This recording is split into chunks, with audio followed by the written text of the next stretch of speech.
What I'm really seeing is that people need to standardize and get their systems and technology in place so that they can scale and that it is scalable. Welcome to the Vacation Rental Show. This is your essential playbook to grow and scale your vacation rental business with advice and insights from the best in the biz. I'm your host, Lynell Gordon. Welcome to the Vacation Rental Show. I'm Lynell Gordon, your host. And today, on our episode of the Vacation Rental Show, we are excited to welcome Sue Jones. She is the founder and the owner of HR for VR. Imagine that. She is the premier human resources support provider in the vacation rental industry. She has over 30 years of experience in HR, and she is passionate about helping property managers to navigate the challenges of human resources with confidence. And she's really amazing at reducing risk and offering expert advice during your HR crises. So she's dedicated to making HR more accessible and effective for property managers. And in this episode, we're going to explore Sue's best advice to property managers, as well as discuss the biggest mistakes that property managers make. Welcome to the show, Sue. I'm so excited to have you. Thank you. It's really great to be here. And we're talking about all the things I love: property management, HR, people, good times, fun.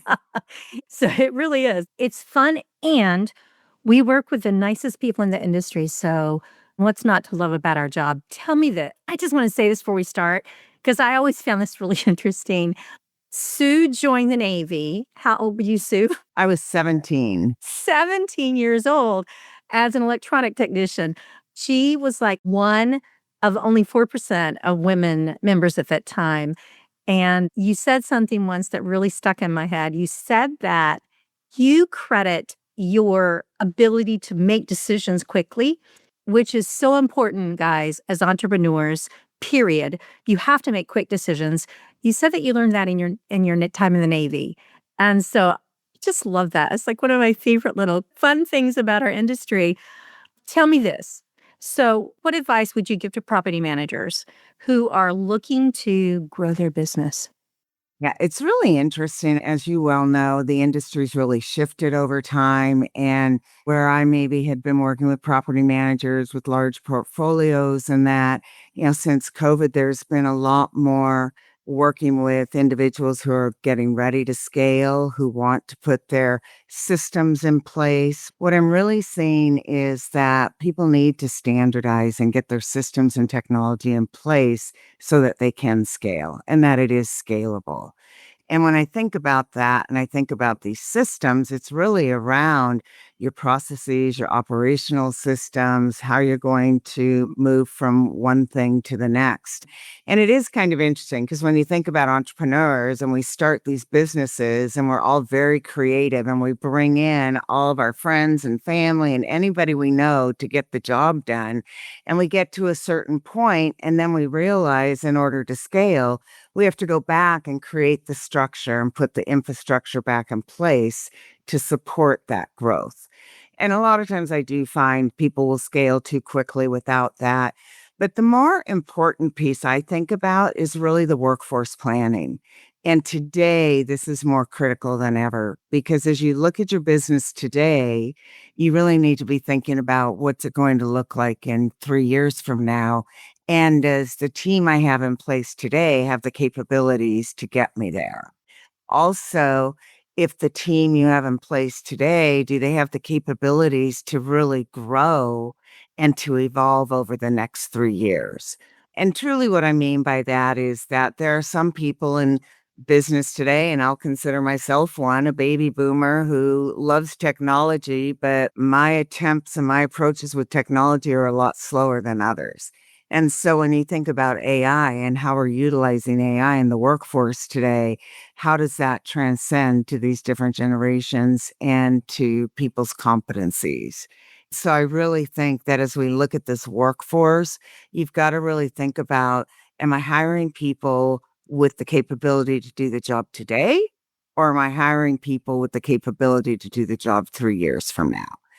And I think that's a key differentiator as you're looking to scale. How do you think about what that's going to look like when you hire someone? When you hire someone, how do you propose that we find out if they have the capacity to really grow with that business? I think there's a couple of things. First of all, one of the more important pieces is making sure that your culture and your values are aligned. If we're hiring people who are going to be a good cultural fit, that they actually live the values that we have as an organization, then we can train them and we can skill them. Really looking for individuals who have the knowledge to continuously learn, individuals that are more proactive, really looking at people who want to seek things out, who want to try new approaches. One of the things I've noticed within property management is while everybody does the same thing, everybody does it differently. And we can't continue to grow based on the way we've been doing things. We have to look at it very differently.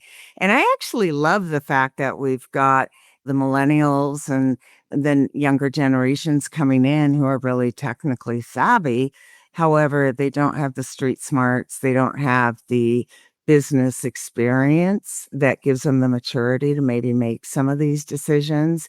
So it's really interesting as you look at how do we know we're getting the right skill set? I think it's really important to think about, if they're fit with the values and the culture and they have the ability to learn, then we can grow that skill set.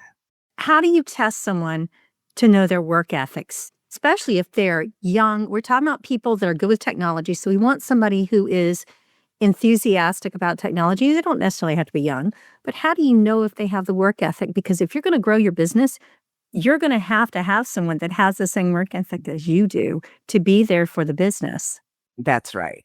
So let me ask you this. When we talk about work ethic, what do we really mean by that? If you think about work ethics 20 years ago, or for me as a baby boomer, you get in, you're there before the boss, and you leave after the boss leaves, right? No, that never happens. I'm always there before the employees get there, and I'm always there after they leave. Kind of like the opposite. I never found someone like that.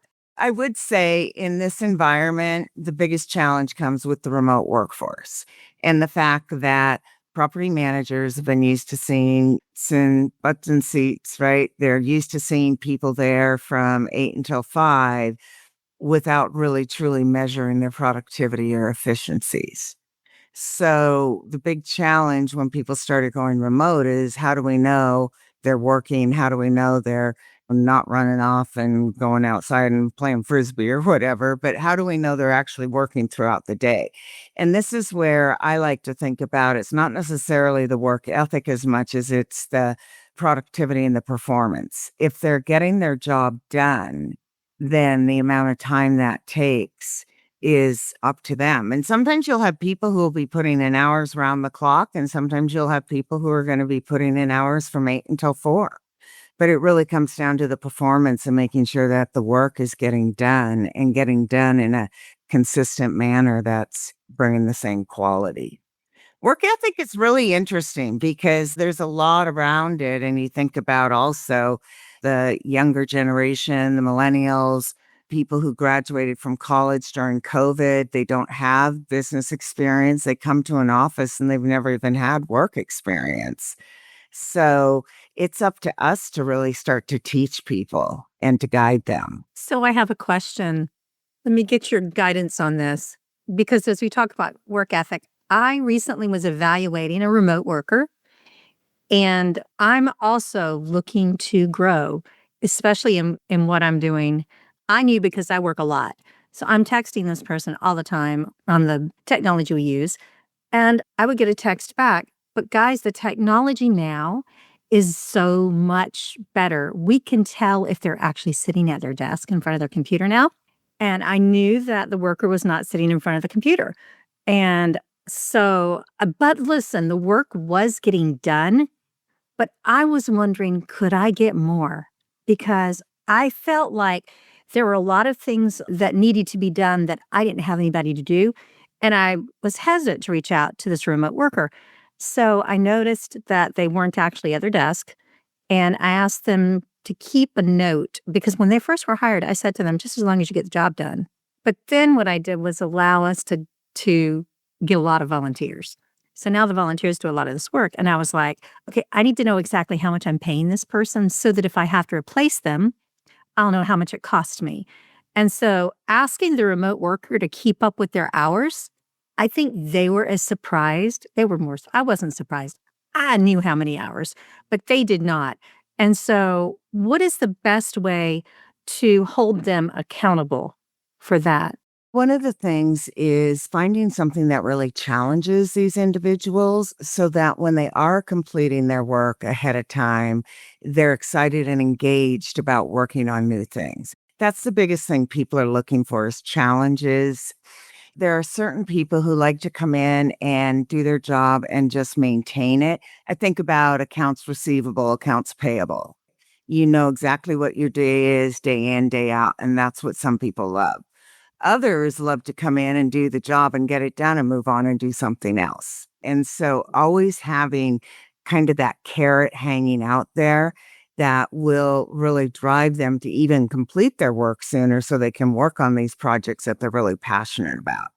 And I found that has really helped because when people are kind of down a little bit, or maybe they finish something, they're trying to get ready for something else. If they're working or excited about a presentation they're doing, or they're working on a proposal, something that's going to give them some skin in the game, that's going to keep them engaged and continuing to work. So, should I always have goals that they are trying to meet outside of what they're already doing? Should I, like that carrot, what does that look like exactly, that little dangling carrot that we should keep there? It's interesting because that carrot looks different for everyone. A lot of times we used to talk about work life balance, and it's really not work life balance. It's more of a work life integration. You kind of integrate it along to do the things you like. But for some people, the carrot is doing something new, working on special projects, taking on a task, being involved in a committee, participating on a board, doing something that's going to give them the ability to give back, or doing something that's going to give them the ability to kind of grow their confidence and to continually develop. One of the things that's really important is the team you have is really the team you are going to have moving forward, especially in some of these markets where it's so hard to find individuals to work. So, having a plan to really think about succession and growing the talent and developing the talent is really critical today. And a lot of people, when you go to hire people today, they want to know, okay, well, I'm going to come work for you, but what's the next step for me? And they want to move quickly. People aren't satisfied staying in the same job for 2 to 5 years anymore. People want to see progression. Even having some of a training plan in place when you're going out to recruit and hire for somebody so that you can talk to them and tell them about here's the opportunity for growth and development within your role itself. So I think having those goals and then having the individual, I've always found it extremely important when you're talking about training and development goals or projects, having that individual involved in setting those, because those are the things that are going to be most important to them. I mean, you probably put a training plan together at times for somebody and they never did it. Why didn't you do it? Well, didn't motivate me. I didn't put it together. You did. I never thought about that. Yeah, I guess so. It really is getting the buy-in. There's just a lot that individuals can do. And, when we think about remote, they are more effective. There's been studies talking about that. And I am seeing in the property management world, people are starting to really go back to more of a hybrid model in the events where they can have somebody work from home a couple days a week and work in the office if it's not a purely remote position. And that drives the engagement, it drives the community with people. But I always like to have a conversation when my employees start and say, when your day's done and you're through with your work, what are the things you want to focus on? What are things you want to do, the skills you want to develop as you come into this role too? So I think that carrot really depends on the individual. Could be further education, participating on projects, just being involved and having a broader perspective and understanding the scope outside of your role too. This episode of the Vacation Rental Show is sponsored by RevMax, the premier full-service revenue management system built for vacation rental managers who are looking for a market edge. RevMax offers data-driven tools and services that will increase revenue and drive more profit. Connect with their revenue management experts at getrevmax.com and discover their full-service revenue management solution. You'll be glad you did. Let me ask you this. In 2025, in our economy, do you think it's more effective to offer an annual raise or a bonus? That's a real tough one because an annual raise typically, if somebody's seeing an annual raise on a regular basis, it becomes an expectation. Does. And that is so annoying, but true. And if it becomes an expectation, then they start to think about it as a cost of living adjustment. Yes, they do. And where we get into the raises, where I like to look at it is the market and what's the role the individual's doing. And let's say you've got a programmer you're working with and you're going to have to fill that position in 2 months. What's the market rate for that role? May be very different from what you're currently paying if they've been in that role for a long time. So I always like to look at where the individual is, what's the role they're doing, and what is the market rate. And if a adjustment's necessary, make an adjustment based on the market. The bonuses and the incentives are great. I think that if we could find a way to do more quarterly type payouts or triannual payouts, it would make it easier to keep people motivated. When you look at the seasonality of the business and you look at putting annual goals in place, if you're not breaking them down quarterly, sometimes the train goes off on another track and somebody's still working on their bonus that's not aligned with the business strategy anymore. The other piece with bonuses, you have to have goals and you have to be able to hold people accountable, but be able to, I don't want to say substantiate the bonus, but people are going to be around and say, well, gosh, Sue got a bonus. How come I didn't? So having metrics in place, having measurements, if we're not measuring things, we have no idea what's getting done. I would absolutely say incremental bonuses work really well. And especially in 2025, people are definitely cutting back. There's not a lot of annual increases. We're not seeing a lot of movement on the salaries. So I do think that finding ways where you can recognize and reward your team to keep them engaged and motivated is really important. One of the things that I was really excited about that I think is really interesting this year in 2025 for overtime, there is 0 taxes taken out. Doesn't cost the employer any more, but the employee gets, 20 something percent more for that same overtime that they've been paying. My son just started medical work and I'm thinking, you're going to have overtime. And I'm like, thank God, that's great. This year is perfect for that. So I think that does that plan into, an HR role? Do we think about that with our people? I mean, I don't know how many people pay overtime. I think a lot of times people pay overtime just because they need to get the work done. So especially when we're talking about high season in property management, somebody calls off, somebody's off, something happens, and now you've got to pull in other people. What I find though in that situation, the overtime, well, it's nice, and this certainly is going to be a big bonus for people. I think it'll be a huge positive move. But what also happens is a lot of burnout happens. And I think it's interesting as I've seen it shift. When I first started in the industry, I would see people would say, you're salaried, we expect you to work 45, 50 hours a week. You're hourly, we expect 45 hours. So people would and could plan on overtime. What I'm seeing now is there's more flexibility with the workforce and people are hiring more part-time workers. They're hiring individuals around 30 hours that can flex up to 40 hours so that you aren't having to incur overtime. But also, I would say there's probably a strong group of people who will be listening to this who will be saying people don't want to work more than 40 hours. I hear that all the time. I hear that, oh, people don't want to work anymore. And it's not that people don't want to work. They just don't want to have to be working. And not get paid for it, especially if it's salary. Yeah. The memes out about that over TikTok are hilarious. Like people have made so much fun of the fact, and it's truth.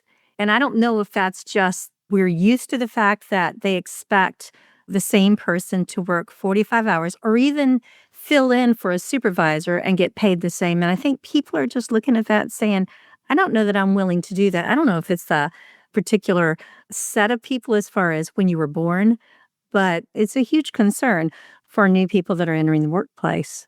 It is big because you do think differently. And, the generational piece has a huge factor in all of this. And we've got a lot of generations working together, and you've got the baby boomers who have the knowledge and they may or may not still have the technology skills. We do, but you've got that knowledge, so you've got to mentor the millennials and Gen X coming in.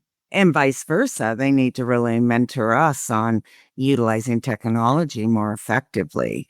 One of the things though I see about overtime, and especially when we're looking at the P&L and L, and when we look at the wage line, we'll see that the overtime really increases when there's a lot of turnover, when they're not staffed appropriately.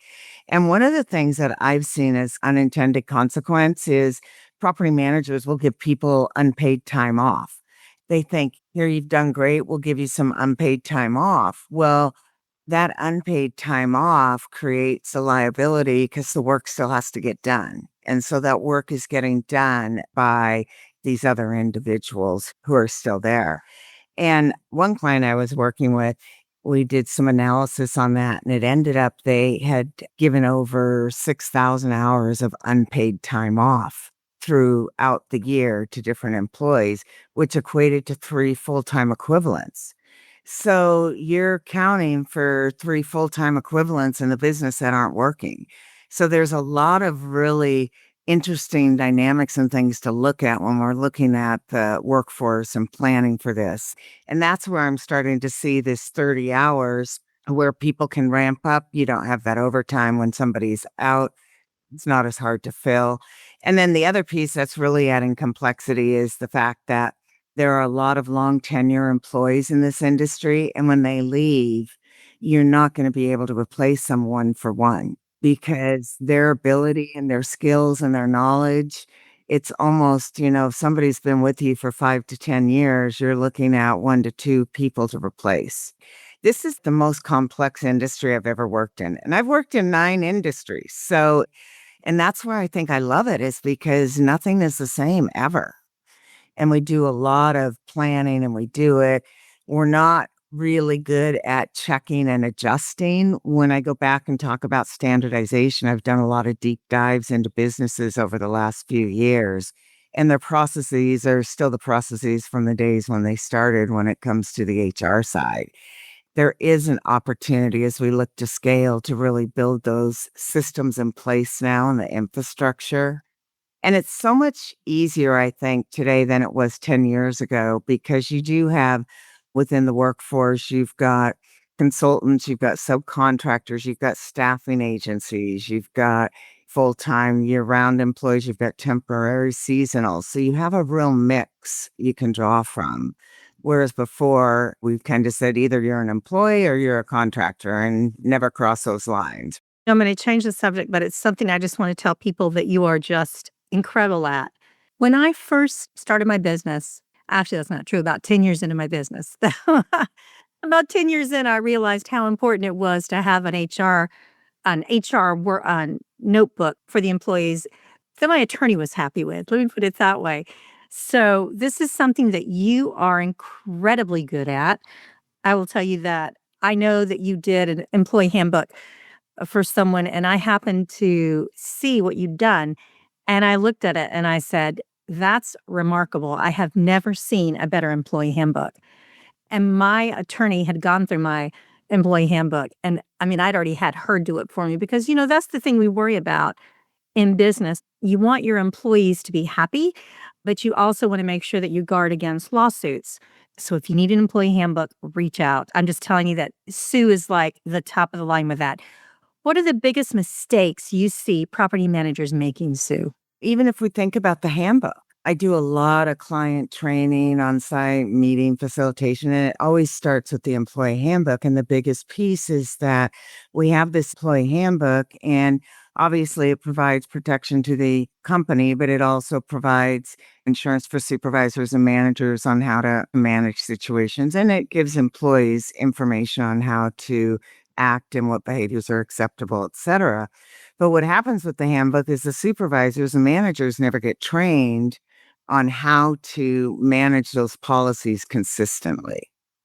So when I see companies that have employee handbooks, it's one piece, but the practices and the information that are in the handbook are not what's actually happening in the business. So they're not in alignment.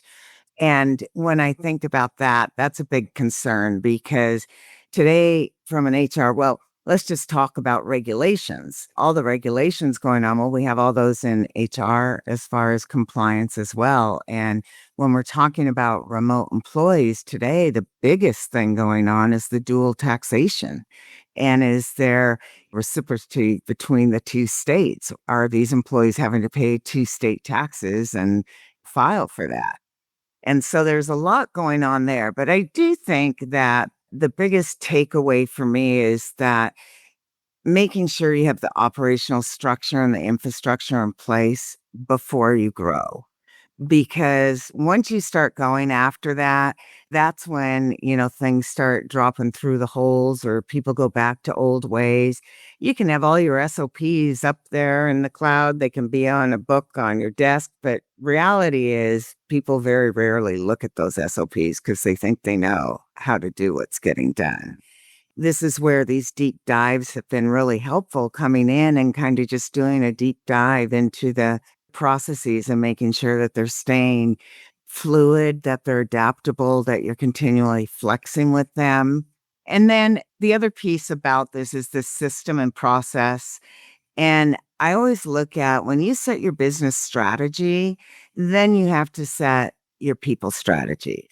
Because when you have your business strategy and you set your goals, now you've got to have the people and the resources and the goals and the HR strategy so that you can achieve this business time.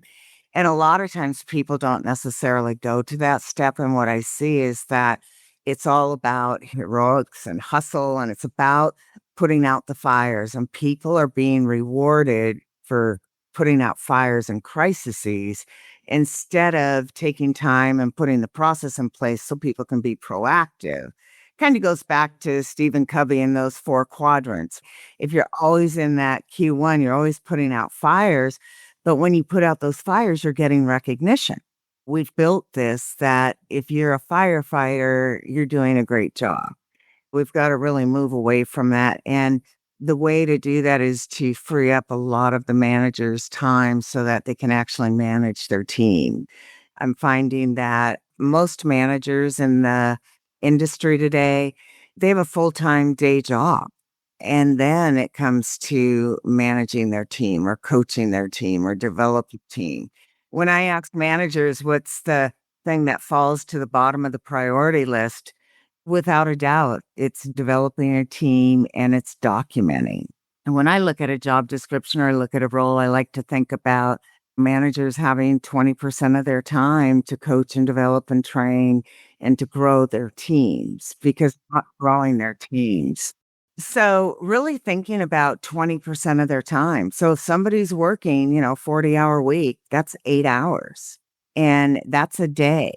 And how many of your managers actually spend a day on coaching, growing, and developing their teams? I love that. And that's where it's at today because when I look at the cultures in these businesses I work with, people have got great cultures. And what happens though within that culture is they don't have the bandwidth to continue to grow and develop. And I think I mentioned it earlier that the team you have in place today is really the team you're going to grow with. We know how hard it is to bring people in. One of the clients I used to work with, guest services was the roundabout, right? And the people would come in and people would go out and they'd move into other positions and there was a lot of churn. But it was the best thing ever because while they were in that guest services role, they learned about everything from the business. And so understanding what is that entry role into your business and how do we grow people from that? And that can be very frustrating. The guest services manager in that role was really frustrated because they couldn't retain people. However, they were growing and developing these people to move up into the company into other roles, even lateral roles. I think it's really important today, property managers start taking a really good look at their teams and doing a skills gap analysis and seeing where their team is at and what's the gap as to where they need to be. Because you're not going to be able to go out and replace somebody's tenure and knowledge and relationship with your homeowners and guests with somebody coming in off the street.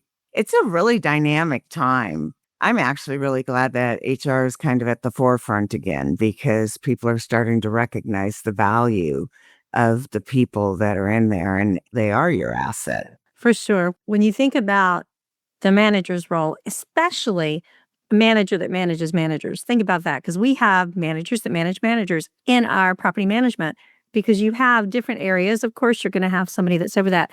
But when you think about how to develop all those managers, that's a full-time job, especially if you're managing 5 managers or 6. And I would say the other thing is that a lot of the managers, or, again, it comes to training, really providing a lot of the clients I work with will do offsites once a year and do management training and that. But the other thing is just making sure that the managers have the ability to delegate and to lead instead of directing and controlling. Oh, I like that. Manage and lead, don't direct and control. And it is really hard for some managers because they're not sure what happens if somebody can do my job. Well, that's great because there's a new job for you. There's more to be done. That is so true. I love working when people work themselves out of a job and they can go do something else. Let me ask you this. I wanted you to tell me your favorite property management story. Just really struggle with that because I have so many. I think one of my favorite property manager stories is that I can never say no because everybody's got such a unique business and it's such a relational piece and it's in such a great area to travel to. So I really love that. But I will say, when you think about it, is I think about the diversity and I think about every client I work with, we're all doing the same thing. We all want to bring hospitality. We want to have that excellent homeowner experience and guest and employee experience, but everybody's doing it differently. So there really isn't a one size fits all. Truly, it depends. I mean, if you're thinking about huge growth and acquisition and that, certainly. But when you're starting with 5 properties or 25 and you want to scale, you're growing that. And as we're growing that, there are all these different ways to go about it depending upon property managers' goals and where they're at and what they want to do. And the other thing was for me, it was fun when I came into the industry learning a lot of the code words. And a couple of my favorite were blueberries and jelly beans for bed bugs. I'm just like, and I really, being in HR, you really have to understand the business strategy and where it's going because HR is a non-revenue adding department. And so we've got to be able to quantify all these costs. And for me, a couple of the times that I most enjoyed being on site with property managers is when I actually got to get in and be involved in part of the business. And 2 of those experiences were dealing with hurricanes coming. And for me to sit there and see what you all go through when a hurricane or a natural disaster or something's coming down the pike is fascinating. It is crazy. And I will say the other thing, when I started my business, well, almost 14 years ago, when I would work with consultants, I'd think, okay, 2 years, we've sucked up all your knowledge, time to move on. This industry, these relationships are for life. I'm still working with clients from day one, or if, as they move around, people are still reaching out.